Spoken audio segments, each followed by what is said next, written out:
في عام 427 للهجرة 1035 للميلاد، سافر زعيم الملثمين وسيد قبيلة الصنهاج الأمازيغية الأمير يحيى ابن إبراهيم الجدالي في رحلة إلى الحج، وفي طريق العودة مر على مدينة القيروان التونسية يعقد هناك اجتماعا مصيريا مع شخص ما لتخرج للنور بعد ذلك الاجتماع الذي جرى في تونس النبتة الأولى التي كونت واحدة من أعظم الإمبراطوريات التي ظهرت في التاريخ، والتي امتدت مساحتها على أراضٍ تابعة لقارتي أفريقيا وأوروبا.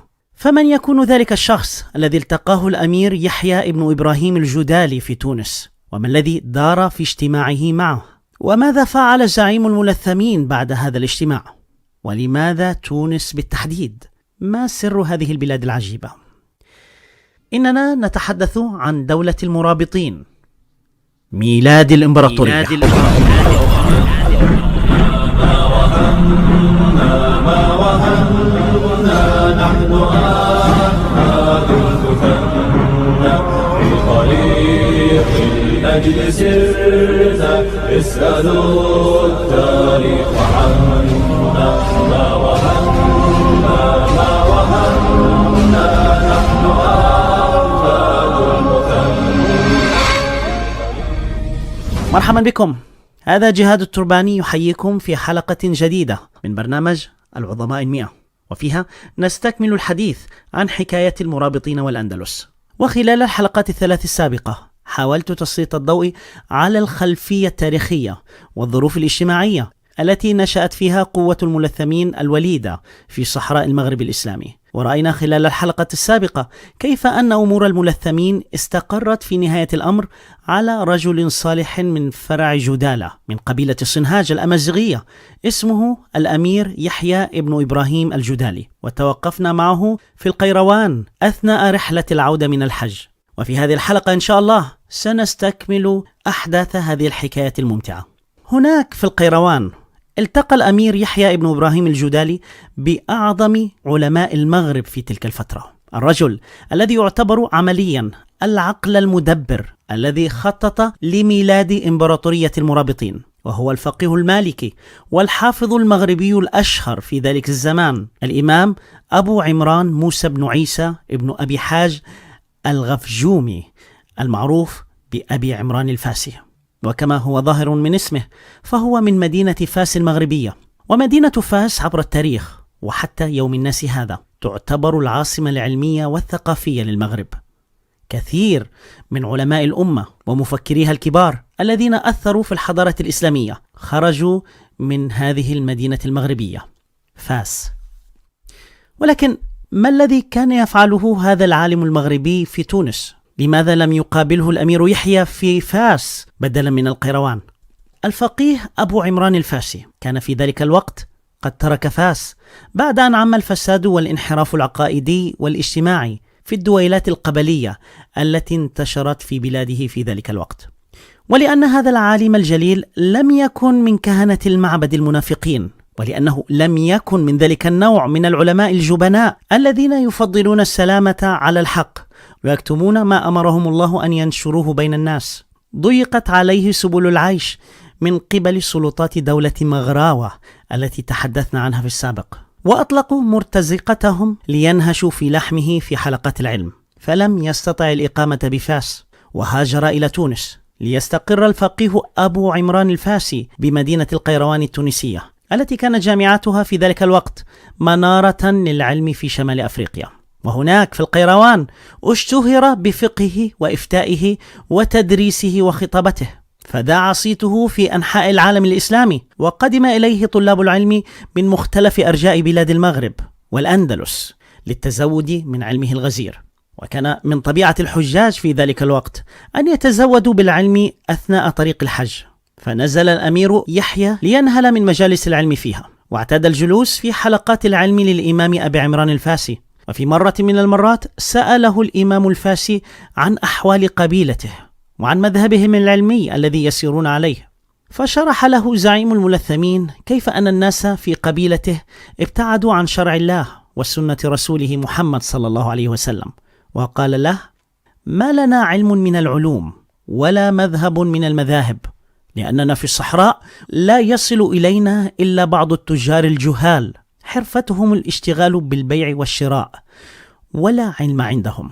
ولأن الأمير يحيى ابن إبراهيم الجدالي كان يريد الخير لقومه، طلب الأمير يحيى من الإمام أبي عمران الفاسي أن يبعث معه أحد تلاميذه يعلم قومه الدين الصحيح البعيد عن البدع والخرافات الشعبية التي انتشرت بين أفراد قبيلته. ويبدو أن هذا الطلب توافق مع خطة استراتيجية كانت تراود ذهن الإمام أبي عمران الفاسي. فهذا العالم المغربي الكبير من خلال تجربته الإصلاحية السابقة في دولة مغراوة التي لم تكلل بالنجاح أدرك أن النية للإصلاح لا تكفي لوحدها، خاصة وأنه كان قد سافر لبغداد وقابل كبار علماء المشرق الإسلامي هناك، وكان من أبرز علماء بغداد في ذلك الوقت العالم العراقي الكبير وأحد أعظم علماء الشافعية الإمام أبو الحسن الماوردي. الماوردي سمي بهذا الاسم لأن أباه كان يبيع ماء الورد فسمي بالماوردي. المهم أن هذا العالم العراقي الذي ولد في مدينة البصرة العراقية كان يعيش في ذلك الوقت في العاصمة بغداد، وكان على علاقة قوية برجال الدولة العباسية، وكان هذا الفقيه العراقي بمثابة سفير العباسيين ووسيطهم لدى بني بويه الذين كانوا يسيطرون على أرجاء العراق في ذلك الوقت، ولدى دولة السلاجقة الناشئة التي استنجد فيها العباسيون لتحرير بغداد. لذلك فهم الإمام الماوردي أكثر من غيره في ذلك الزمان أمور الحكم وعوامل بناء الدول وسقوطها، لأن علمه لم يكن فقط مبنيا على مبادئ نظرية واجتهادات فقهية ظرفية كتبها علماء سابقون قبل مئات السنين، فكانت اجتهادات هذا العالم العراقي قائمة على تجربة عملية على أرض الواقع، خاصة في ذلك الوقت المضطرب في تاريخ المشرق الإسلامي. فألف الماوردي العديد من الكتب في شؤون الحكم وشروط إقامة الدول وبناء الحضارات، من بينها كتاب مهم اسمه تسهيل النظر وتعجيل الظفر في أخلاق الملك وسياسة الملك. ومن أهم ما جاء في هذا الكتاب أنه لكي تقوم للمسلمين دولة قوية يجب أن يكون هناك تحالف بين ثلاثة أمور: المال، القوة، الدين. ويبدو أن الفقيه المغربي أبا عمران الفاسي الذي كان قد رجع للتو من العراق قد تأثر بهذه الرؤية الاستراتيجية لذلك العالم العراقي، فسعى إلى تطبيقها في بلاد المغرب عن طريق الاستعانة بقوة صنهاج القبلية، إحدى أكبر قبائل المغرب التي تتوفر لديهم قوة اقتصادية واعدة لتحكمهم في طرق تجارة الذهب من أفريقيا جنوب الصحراء إلى الشمال الأفريقي. لذلك خطط الإمام أبو عمران الفاسي إلى إعادة إحياء مشروعه الإصلاحي الذي كان يسعى إلى تحقيقه في السابق لمواجهة التفكك المذهبي في المنطقة وتصحيح الأوضاع التي بسببها أخرج من موطنه مكرها. فقرر الإمام الفاسي أن يمد الزعيم الصنهاجي بقوة الدين التي تفتقدها دولة الملثمين الناشئة، وأراد أن يبعث معه أحد تلاميذه من تونس. فعرض الإمام أبو عمران الفاسي المسألة على طلابه في القيروان، فاعتذروا جميعا وامتنعوا عن قبول عرضه بالذهاب إلى الصحراء، فلم يكن أحد منهم مستعدا لمغادرة تونس وطبيعتها الجميلة ومناخها المعتدل للذهاب في رحلة دعوية مجهولة إلى رمال الصحراء الأفريقية الكبرى، خاصة وأنهم كانوا على معرفة بصعوبة التعامل مع سكانها الذين طبعتهم الصحراء بالقسوة والشدة في التعامل. وما كان هؤلاء الطلبة يعرفونه من تعود هؤلاء السكان على عادات قبلية جاهلية بعيدة كل البعد عن ما جاء به رسول الله صلى الله عليه وسلم، فأدركوا أنهم بانتقادهم لعاداتهم المخالفة للإسلام سيعرضون أنفسهم حتما للخطر، فرفضوا جميعا الرحيل مع الأمير يحيى ابن إبراهيم الجدالي.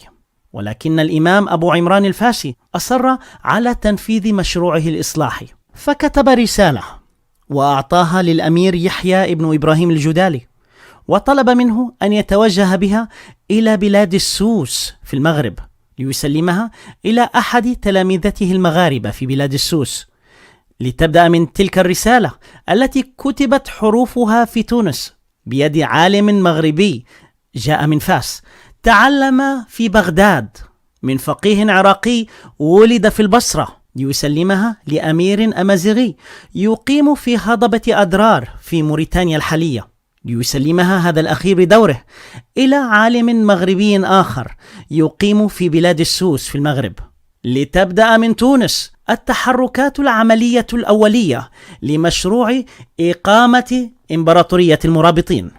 وقبل أن نستعرض ما جاء في هذه الرسالة وما حصل بعد ذلك، أرى أن نتوقف قليلا لنتأمل في أمر عجيب ميز هذه الأرض تحديدا، تونس.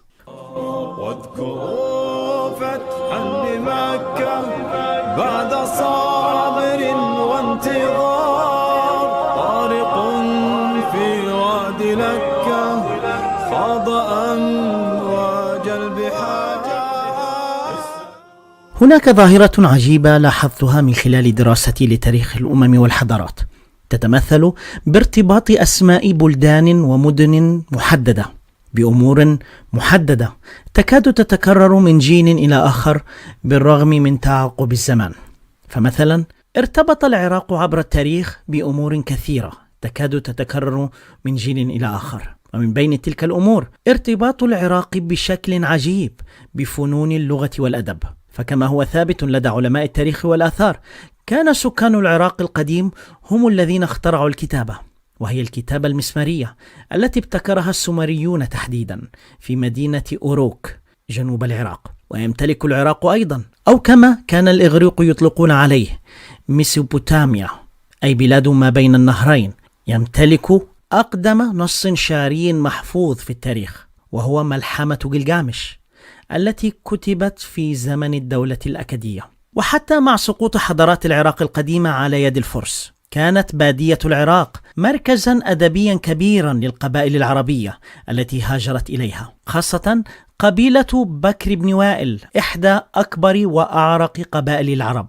ومنذ فترة الجاهلية قبل الإسلام، كانت بادية العراق ومدينة الحيرة تحديدا مرتعا للشعراء الكبار، وخاصة من قبيلة بكر بن وائل. وفي أرض العراق ولد صاحب المعلقة الشهيرة الحارث بن حليزة اليشكري، واستمر العراق كمركز أدبي للشعر واللغة حتى بعد الإسلام.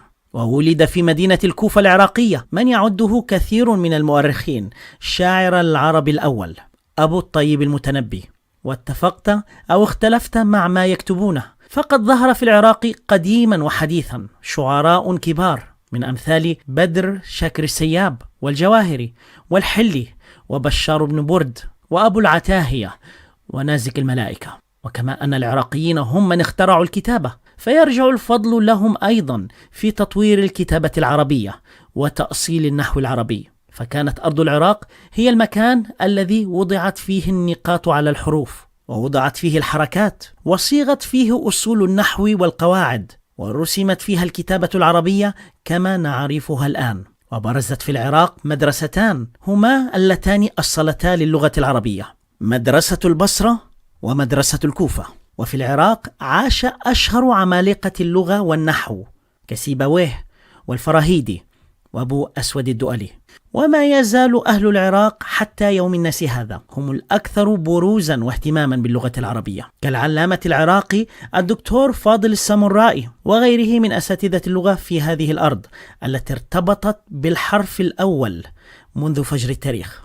ومن يتابع الشعر العراقي الشعبي يتعجب من قوة مفرداته وجزالة ألفاظه. ولعلي كنت محظوظا بأن عشت في أرض العراق فترة من طفولتي أثرت بشكل كبير على تقوية اللغة العربية. وفي أرض العراق تحديدا بدأت بإلقاء الشعر في إذاعة المدرسة، الأمر الذي ساهم بعد ذلك في تكوين الأدبي. لذلك كتبت كتابي العملية 101 الذي اجتهدت من خلال صفحاته في الكتابة عن تاريخ العراق كما لم يكتب عنه أحد. أبرزت فيه بشكل جديد وعصري تاريخ بلاد الرافدين منذ نشأة أولى حضارات العراق في العهد السومري وحتى الفتح الإسلامي. آمن من ذلك بأن أرد جزءا ولو كان يسيرا من فضل العراق العظيم وأهله الطيبين.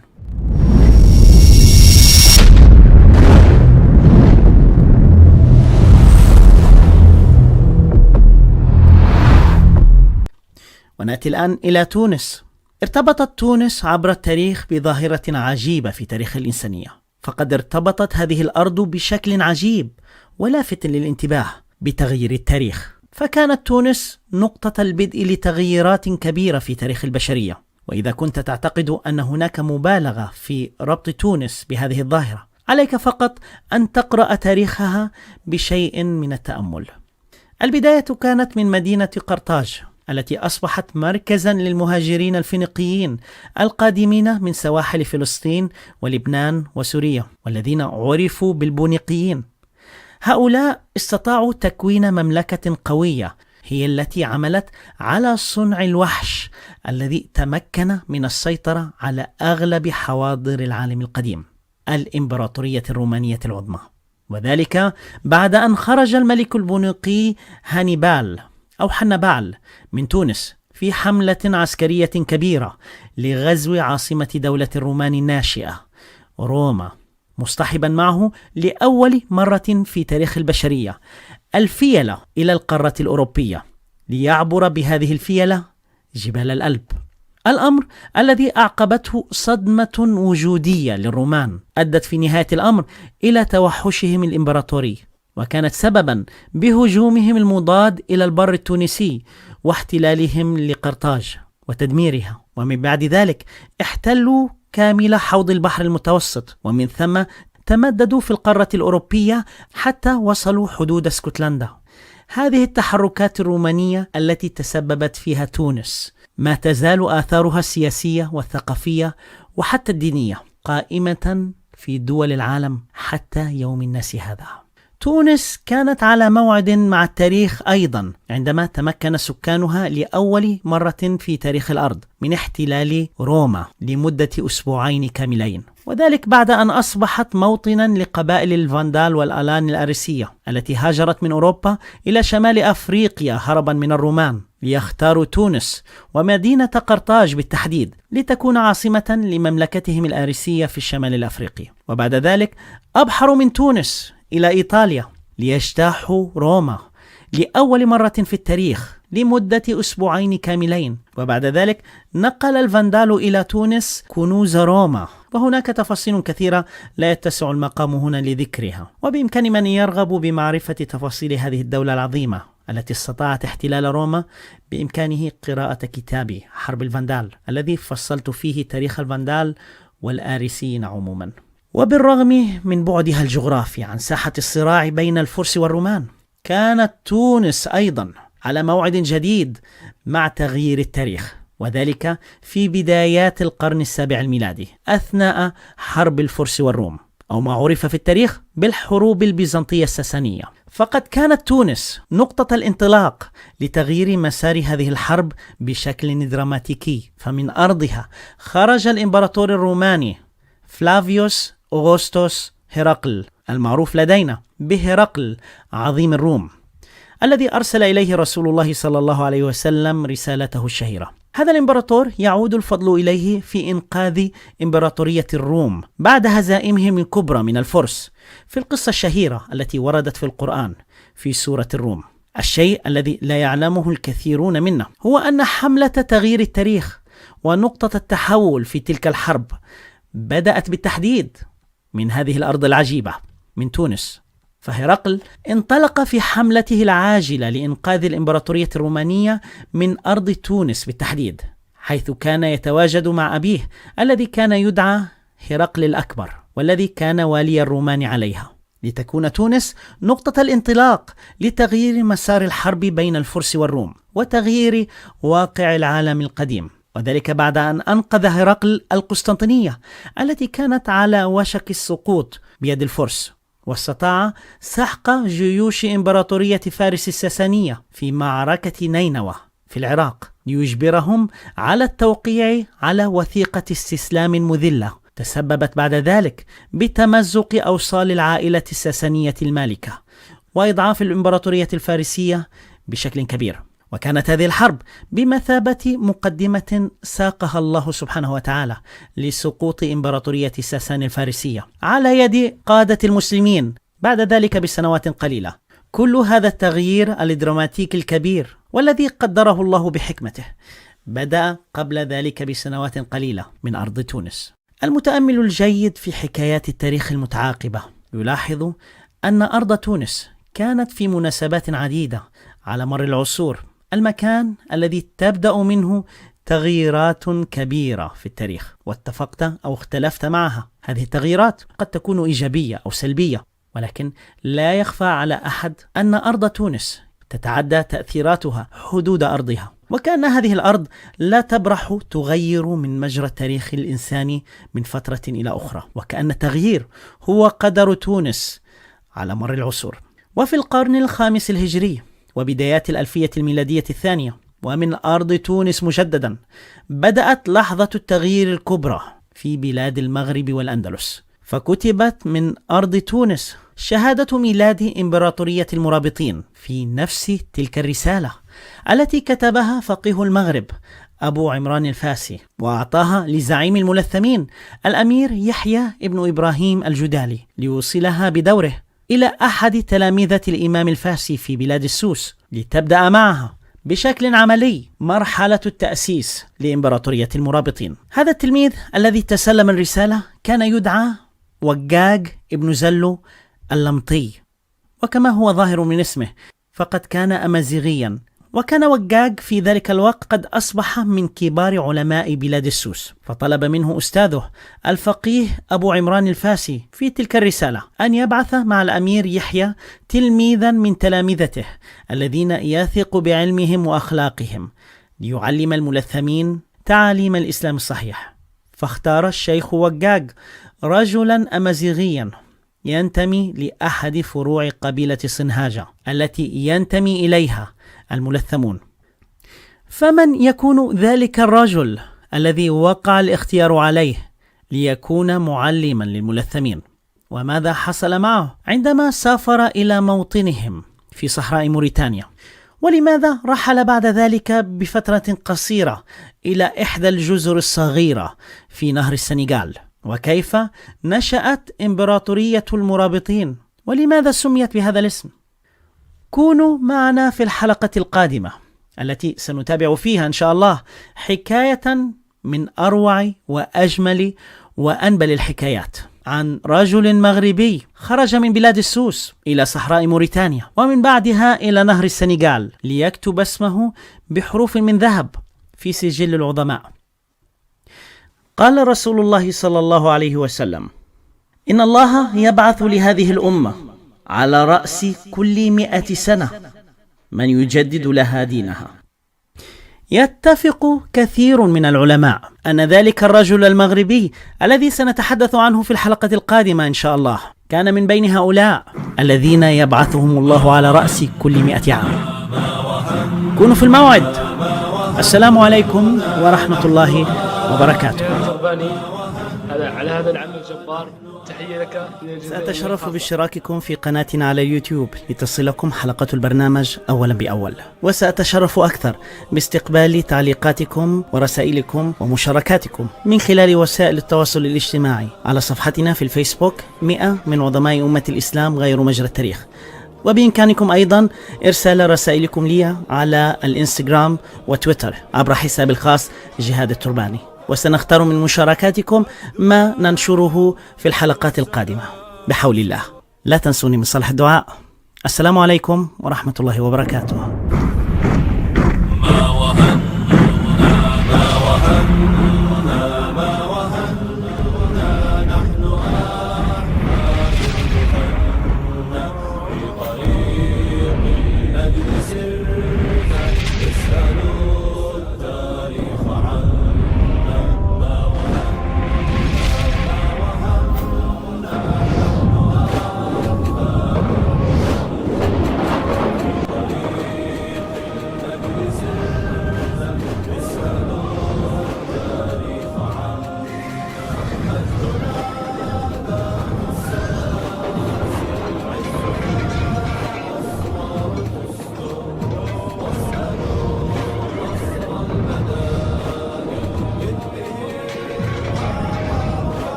زالت السلاسل عزنا أسوار تسدر واسألوا قصر المدى